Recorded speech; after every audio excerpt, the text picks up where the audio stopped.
Welcome to this introductory video for YuJa. We're going to cover accessing YuJa for the first time, recording your first YuJa video, and doing a few simple edits so we can cut in late and cut out early. So in order to access YuJa, we just go to yuja.ucalgary.ca. And there's also this elearn.ucalgary.ca/YuJa to access a number of how-to articles.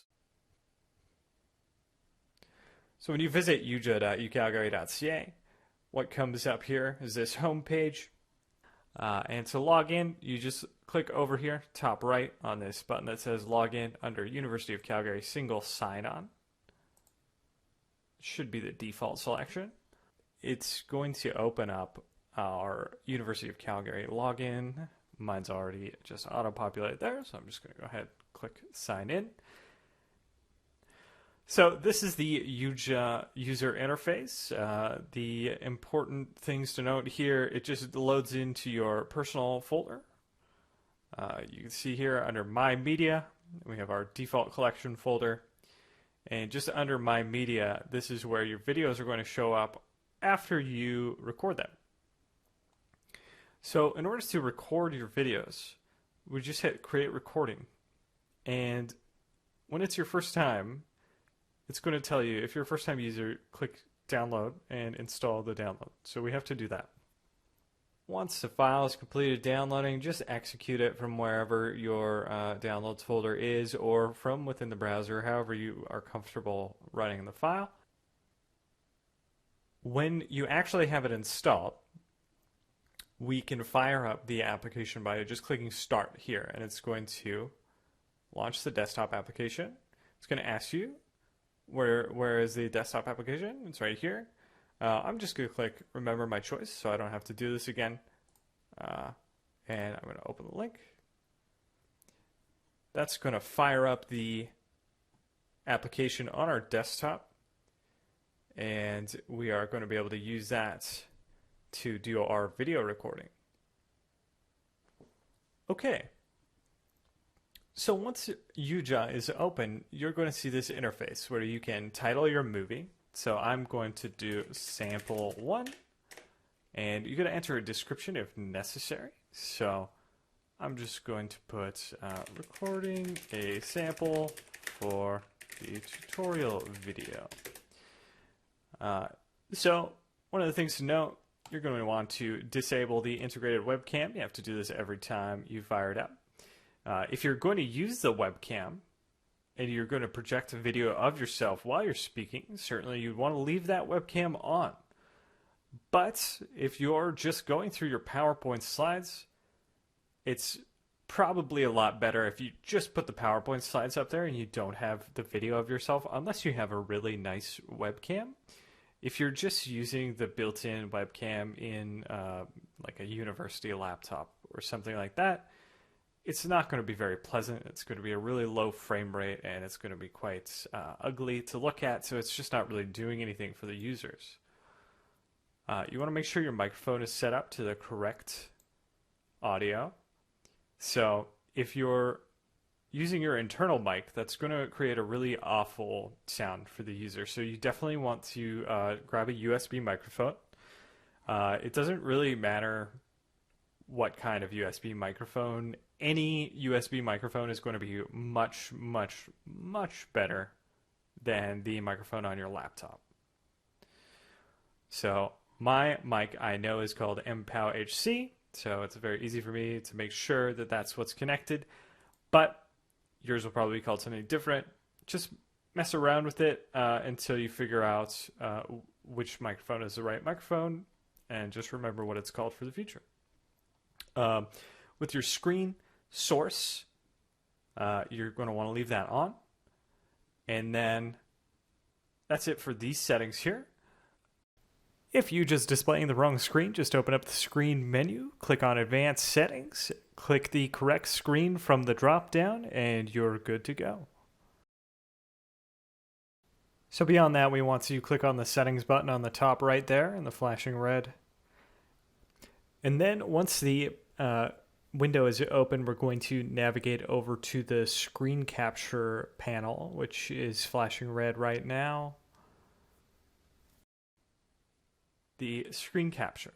So this screen capture tab here, you want to set that to 15 frames per second. So by default, it's actually going to be down here at 5 frames per second. So I brought mine up to 15. 15 frames per second is fine. If your slides don't feature a lot of smooth animations or anything like that, and you're just displaying bullet points, that's all going to be good. 15 frames per second should be good for that. I use 15 frames per second to record this video for you. I'm sure you can see that the mouse does not move smoothly across the screen, but it's not too jarring. Whereas if I had it down at 5 frames per second, the mouse would just be jumping across the screen. Like, it wouldn't be very comfortable to watch. You can crank up these frames per second all the way to 30, and that's going to be a much smoother experience for the viewer. You also want to make sure that the video quality is at extra high, because you're going to want them to be able to read the text and all that sort of stuff no matter what. We want to have a output video size. I choose large. Very large is a little bit excessive. Large is good for our purposes here. It's best to leave the resolution at the recommended settings. It's probably downscaled your resolution a bit, but it will choose a similar shape and just a resolution that's going to be more easily accessible to everyone's screen. So after you're done that, you just need to save and you're good to go. You're ready to record your video. And it's just really important that going forward, when you reopen YuJa, I would open up this settings panel and double check your frames per second before you start recording. The reason for this is though it usually saves your preferences. I have experienced where I will open up YuJa and it will have reset the frames per second to 5. And it would be very frustrating for me to do a whole video and then discover that the frames per second were wrong. So I personally check it before every single recording. Once all of that is done, you're ready to begin recording. So in order to record, you just click Start. As you can see, the recording has started, and you can see that we are sharing this monitor that we're looking at right now. I have multiple monitors.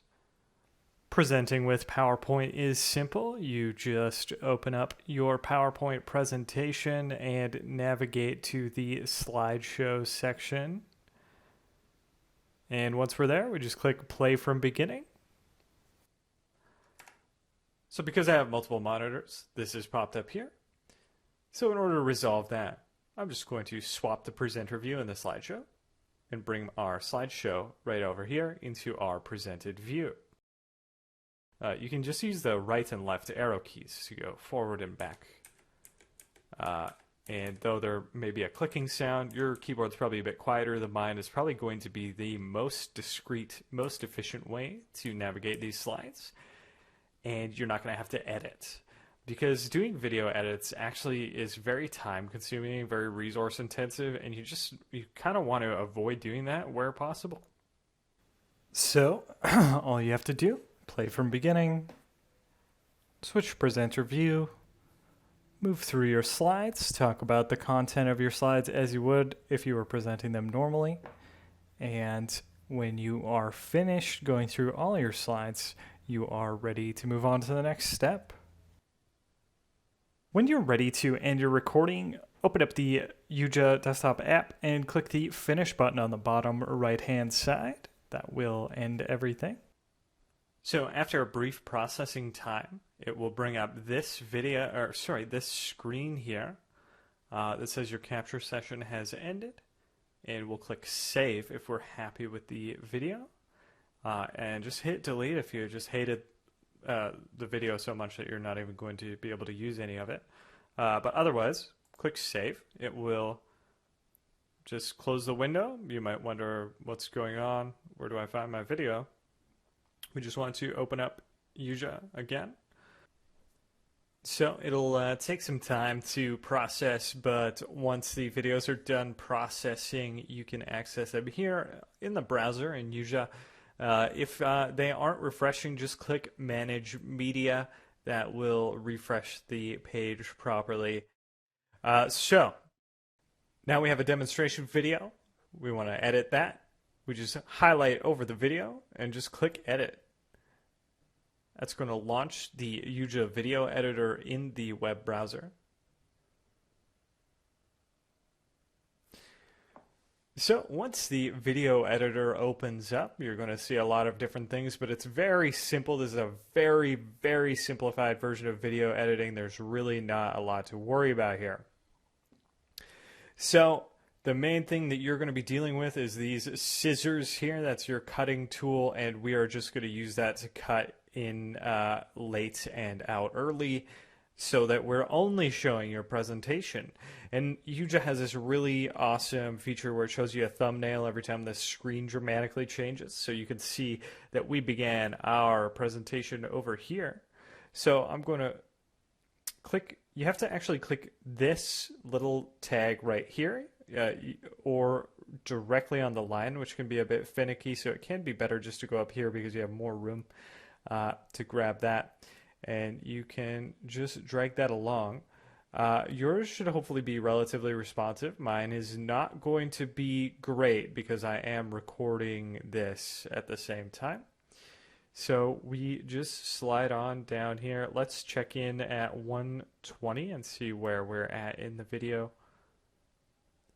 Okay, so we would slide backwards a little bit here. And you can play and listen to your voice, and as you can see, these are waveforms representing sound. If you're familiar, that's great. If not, it's fine. Just know that anywhere that we have waves, that's sound. That's part of the audio track there. So we can assume that we probably would start here. So I would check that out. I'm going to press play. I'm going to pause that. So say that's where we want to start the video. That's where we kicked it off. We just hit the scissors here. And it's going to automatically put the scissors, because this is very simplified. This is not like full video editing software. So it's the header is here. It's attached itself already to the header. So we can pick which direction we want to go from the header. So I'm going to go back to the beginning. Whoops. It can be a bit finicky to get it right at 0. So I'm just going to put it here, and then I'll drag it the rest of the way. There we go. So, and you see it says cut here. So this is all just going to be cut out of the video when we hit save. So we'll go from there. Let's check out the end here. Okay, so let's say I wanted finished to be the last word. And I want to cut out right before I exit the slide there. And this actually shows you something. So you see how I was talking quite quickly and I go from saying finished and showing this slide to windowing out and talking about something else quite quickly. We don't actually have a lot of time to work with there. It's really good to give yourself some transition time at the beginning and the end of the video so that you can fade in and fade out and all that sort of stuff if you need to. So we'll say we want to end the video there. I'll just click the scissors here. Again, it's attached half of itself to the, it's anchored itself to the header, I guess you would say. I'm going to click as close as I can. I'll just click here and then I'll drag it the rest of the way because I don't, it's basically impossible to click on the very end at first. So just don't struggle with that for too long. Just click anywhere and then drag it. It's fine. So now you can see this is going to be cut out of the video. This is going to be cut out of the video, and we're just going to end up with this video here. So that's your most basic style of edits. So as long as you manage to make it through your lecture, through your slides without any errors that need to be cut out, this is all you'll need to deal with. So that we'll just do that for now, and I'll do some more advanced editing stuff in a different video. So when we're done, we click save. I'm going to do demonstration edited. Sure, that's a fine name for our purposes here, but if you were going to say it's part of a module, say that we're doing a demonstration course called Demonstration 101, and this is module 3. I would want to name it as such and try and maintain a naming convention. It's just going to make everything easier in the long run if we can maintain consistency in how we're doing this. But of course, in your own personal YuJa folder, you can name things however you want to name them. So we can either choose to replace the existing video or save it as a new video. I like to save it as a new video because you never know when you're going to need that original content. Obviously, in this case, I'm never going to use that original content, but let's pretend it's a real video. I might need to go back and make some changes, and maybe I don't like the way I edited it. I'm going to do it a different way. So after you save, it's going to load. It shouldn't take too long for you. And it's going to show our new Demonstration 101 Module 3. So you can see our Demonstration Module 3 is still processing. So this would be a good time to go get a cup of coffee or to create another recording while it's working on this, or to edit a different video while it's working on this. That's the only issue with YuJa is it does have to do some processing stuff and some file transfer stuff that can take a little bit of time. I'm not going to do publishing in this video. That'd be better in a separate video. So I will return and we will cover that.